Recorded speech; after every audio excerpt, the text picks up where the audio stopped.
Hi friends. ఈరోజైతే నాకు morning టెంపుల్కి అయితే వెళ్ళాలి అనిపించింది. సో టెంపుల్కి అయితే రెడీ అయ్యాను. ఇక్కడ చూడండి, నేనైతే హెడ్ బాత్ చేశాను కానీ నా హెయిర్ అంతా వెట్గా ఉంది. కానీ అలానే రెడీ అయిపోయాను, టైం లేదు అని చెప్పేసి రెడీ అయ్యి టెంపుల్కి అయితే స్టార్ట్ అయిపోయాను. యాక్చువల్గా నేను హనుమాన్ టెంపుల్కి అయితే వచ్చానండి. ఆ హనుమాన్ టెంపుల్ కొండ మీద ఉంటుంది. ఇక్కడ కనిపిస్తుంది కదా, ఇది గణేష్ టెంపుల్. స్టార్టింగ్లో కింద గణేష్ టెంపుల్ ఉంటుంది. ఫస్ట్ అక్కడ దర్శనం చేసుకుని అందెన్ కొండ మీదకి అయితే స్టార్ట్ అయిపోవాలి. నేను కూడా గణేష్ దగ్గర దర్శనం చేసుకొని కొండ మీదకైతే స్టార్ట్ అయిపోయాను. నేను వచ్చే టైంకే చాలామంది అయితే వచ్చేస్తున్నారు, చాలా కార్లు అన్నీ ఉన్నాయి. సో కనిపిస్తుంది కదా, అదే టెంపుల్. లోపలైతే దర్శనం చేసుకున్నాను కానీ లోపలికి మొబైల్స్ అలో లేదంట.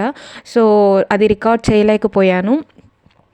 మనకి దర్శనం అయిపోగానే ఫస్ట్ మెయిన్ కావాల్సింది ప్రసాదమే కదా. సో ప్రసాదం తీసుకొని తింటున్నాను. ఇక్కడైతే ప్రసాదం మనం కొనుక్కొని తినాలండి, వాళ్ళు ఇవ్వరు. ఇక్కడ లోపల కనిపిస్తుంది కదా, అదే హనుమాన్ టెంపుల్.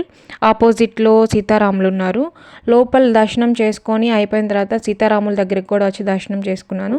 ఇక్కడ కనిపిస్తుంది కదా, ఆ స్టాల్లోనే మనకి ఏ ప్రసాదం కావాలో అది తీసుకొని తినొచ్చండి. టెంపుల్ బ్యాక్ సైడ్కి వస్తే హనుమాన్ పాదాలు ఉన్నాయి, కనిపిస్తున్నాయి కదా, అవే హనుమాన్ పాదాలు. అండ్ సమ్ ముడుపులు కనిపిస్తున్నాయి కదా అక్కడ. అవి వచ్చేసి నేను అడిగాను, ఆ ముడుపులు ఏంటి అంటే, ఏమైనా కోరిక కోరుకొని ఆ ముడుపు కడితే కోరిక తీరుతుంది అంట.